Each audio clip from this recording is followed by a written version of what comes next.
Today we're going to learn about arc length, sector area, reference angles, and trigonometric ratios from a coordinate plane. Find the arc length and sector area of each. Recall your circle formulas. Area is pi r squared and circumference is 2 pi r. Arc length is just a fraction of the total circumference, and sector area is just a fraction of the circle's total area. So find the circumference and the area of the circle shown in part A.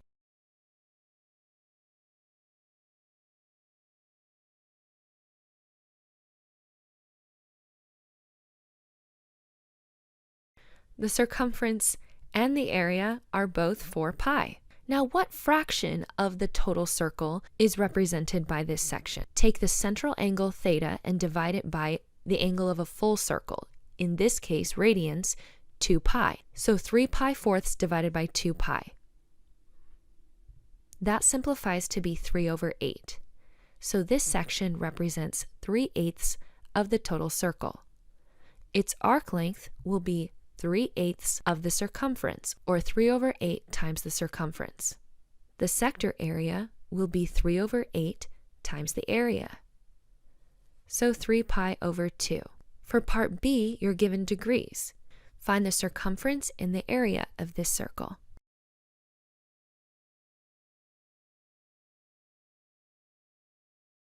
The central angle 210 degrees is what fraction of the total circle?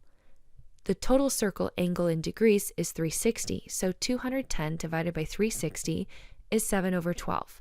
Now the arc length will be 7 over 12 times the circumference.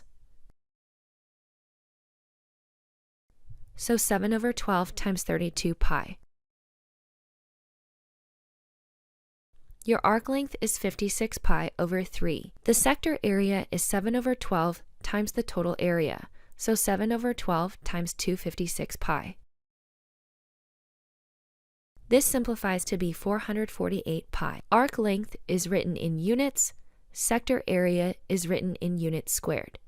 Both your problems have feet, so arc length would be in feet, and sector area would be in feet squared. Zoe, your favorite goat, is tied to the corner of a 20 by 50 meter barn. Her rope is 30 meters long. What is her grazing area? Look at Zoe, how cute. Let's label our diagram. Now let's take a look at her grazing area. This rope could extend all the way over to be 10 meters past the width of the barn. She could also extend this 30-meter rope along this side of the barn. She does have some rope left over past the 20-meter wall, so she could go all the way up against this wall 10 meters past this corner. Add up the areas of the multiple sectors to find Zoe's grazing area. The area of this magenta sector would be 270 over 360 times the area of the entire circle, so pi r squared. R in this case would be the length of the rope, 30 meters. That just looks like area of a Pac-Man. We also have this tiny quarter circle sector with a radius of 10 meters that Zoe can go beyond just the magenta grazing region. Remember, the rope is a rope, not a pole, so it's not stiff. She's allowed to go around the corner. That is 1/4 of a circle times the area of that circle would be pi times 10 squared. So if I add the magenta area and the dark blue area, I'll get the entire area that Zoe can graze. Remember, this gray rectangle is a barn. She can't just walk through walls. Zoe's grazing area is 700 pi square meters, or approximately 2,199 meters squared. Look how happy Zoe is. What is a reference angle? An angle's reference angle is the measure of the smallest positive acute angle formed by the terminal side of the angle and the horizontal axis, the x-axis. Reference angles are always positive. Reference angles are drawn to the x-axis. So wherever you are, go the shortest distance to the closest x-axis, and the angle you have formed is your reference angle. 20 degrees as a positive angle. So I'm going to go up 20 degrees out of this is 90. So about here. Now to draw a reference triangle, I create a height of my triangle that makes a right angle with the horizontal axis, the x-axis. The angle inside is your reference angle. So 20 degrees. The reference angle for anything in quadrant 1 is easy. Negative 7 pi over 6. Remember, we're going clockwise, and instead of negative 6 pi over 6, we're going to go one more pi sixth past that. Now draw your reference triangle, draw a vertical line perpendicular to the x-axis, the horizontal axis. The angle in the triangle whose vertex is at the origin is your reference angle. So what is this angle? Well, we went 1 pi over 6 past pi. Our reference angle is pi over 6. Remember, always positive and always in the units they gave. So if they gave it to you in degrees, give the reference angle in degrees. If they gave you the angle in radians, give the reference angle in radians. 17 pi over 12. Well, a full pi would be 12 pi over 12. A full circle would be 24 pi over 12. Halfway between would be 18 pi over 12. So to do 17 pi over 12, I'm going to go 1 pi 12th short of 18 pi over 12. Draw a vertical line to get to the x-axis. The angle whose vertex is at the origin would be our reference angle. So we want to know the distance between this terminal side and pi, the horizontal axis. Well, how many pi 12ths are between 12 and 17? That would be 5 pi 12ths. And finally, negative 50 degrees. That is a little over halfway to negative 90. Draw a vertical line to make your reference triangle. The angle in the triangle whose vertex is at the origin is your reference angle. And if we went down 50 degrees, then how far is the terminal side from the initial side? 50 degrees. But remember, reference angles are always positive. So how far is this terminal side from this initial side? It's 50 degrees away.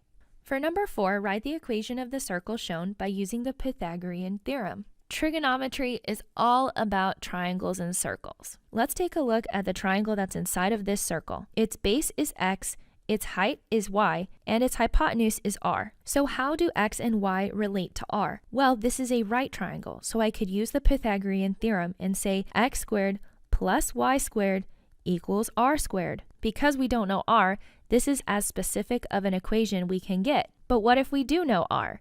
In part B, r, the radius of this circle, is 1 unit. So the equation of this circle, centered about the origin, is x squared plus y squared equals 1 squared, because the radius is 1 unit. What about part C? Our radius is 4. So your equation is x squared plus y squared equals 4 squared. And that's how to write the equation of a circle that is centered at the origin. Trigonometric functions at any angle. In terms of x, y, and r represents the radius, and theta is a Greek letter, a variable we use for angles. Well, sine of theta is equal to the opposite over the hypotenuse, so y over r.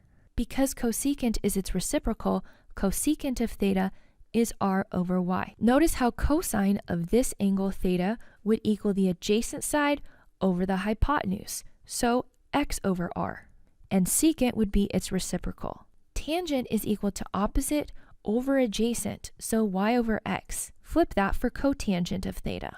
What if we simplified one of the dimensions, the radius, by making it 1 unit in length? Sine of theta would now be y over 1. Cosecant of theta would be 1 over y. Cosine would be x over 1, where secant of theta would be 1 over x. Tangent of theta is still y over x, and cotangent of theta is still x over y, because tangent and cotangent are not dependent on r. These particular ratios will be super helpful when we work with the unit circle. Let negative 4, 3 be the point on the terminal side of theta. Evaluate all 6 trig functions of theta. Using the reference angle will give you all the correct ratios, but you'll have to look out for the signs depending on which quadrant you're in.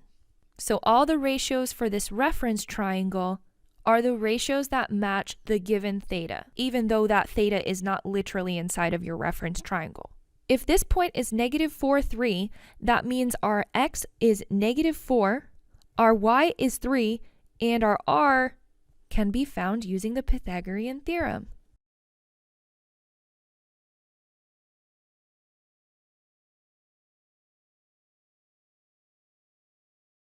Yes, x can be negative. Yes, y can be negative.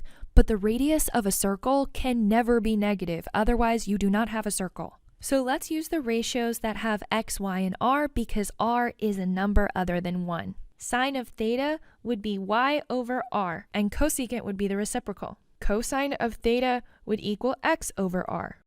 Tangent of theta is y over x, with cotangent being its reciprocal. Keep in mind, these are fractions. Reduce if possible. Number 6 is just like number 5. And the other thing to note is that I've been given a point and not given the actual value of theta. But I don't need to solve for theta in order to solve this problem. Try it on your own and then press play to check.